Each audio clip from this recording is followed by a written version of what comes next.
Hi, I'm Monique from Monique Field Property, and today I'm here with George from Connected Finance, and today we're going to talk about the rate creep. So over to you, George. Tell us a little bit about it, because people know about this, but I'm not sure they know exactly what's happening when you're talking about the rate creep. So the rate creep, an interesting name. So the rate creep is when you've had your home loan in place for a little while, so it could be 2 to 5 years, and you don't often notice it, but slowly the rate actually creeps up.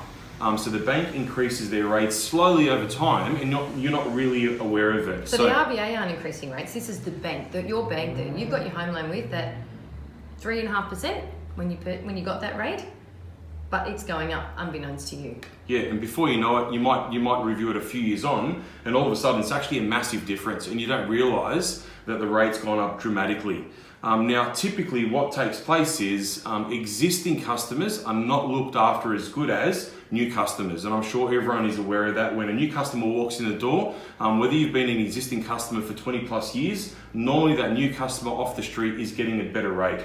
So what I'm always recommending to clients is every 2 to 3 years is a good point for you to sit down and review your home loan. And it's a really simple process. You know, your latest statement that you receive from the bank will actually have exactly what the interest rate is. And especially in this kind of market, if the rate is over 4%, it's a perfect time to review your existing rate. And look, the process to review a rate is pretty easy. You call your existing bank and say, hey, I've noticed that my rates have been going up a little bit over time, but now it's actually a lot higher than what new customers are getting new offers for. What can you do for me? And if the bank's obviously not willing to reduce your interest rates, I suppose that's where me, a mortgage broker, comes into place, where I can give you a pretty quick comparison so you understand exactly what great offers are out there in the market and what the savings can be. And at the moment, I've been seeing savings from 0.25 up to 1.5%. So really some amount of money back in your pocket. Some dramatic savings. But I suppose, again, just to clarify and summarize the rate creep. So if you don't check regularly,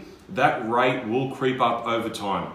And a new customer will always get a better, or in most cases, will always get a better interest rate than an existing customer. So it's up to you guys to keep on top of it. And as I said, 2 to 3 years is always a good checking point to actually confirm what kind of interest rate you're paying and what kind of interest rate you could be getting. If you're using a good mortgage broker like George, as we do, you will actually have him looking out for your best interests anyway, because he contacted us about 6 months ago and said, hey Monique, just noticed you've had a rate increase, which we didn't know. And I guess if we look at our statements really hard, we'd know, but people, it's apathy, we're too busy. So George said to me, look, what I'm going to do is, and it's not about moving from bank to bank to bank, it's actually just about going back to that bank saying, hey, what can you do for us? We've been good clients. If you don't ask, you don't get. But George actually contacted the bank on our behalf, and we had the rate reduced back down. So it's very easy. So if you're using a broker, they've got a relationship with the bank, but they're looking after your best interests as well. So not a lot of people have a relationship directly with the bank because you've used your broker. And with internet banking, you may never even walk into the branch. That's so your broker is your best ally in making sure that you've got the best home loan. So next time you look at your statements, if you feel your rate's too high, as I said, above 4%, by all means, contact your bank direct. They'll have a retention team that can help you. But if you also need some help, by all means, I'm more than happy to help out and make that phone call with you or on your behalf. You can reach out at any time.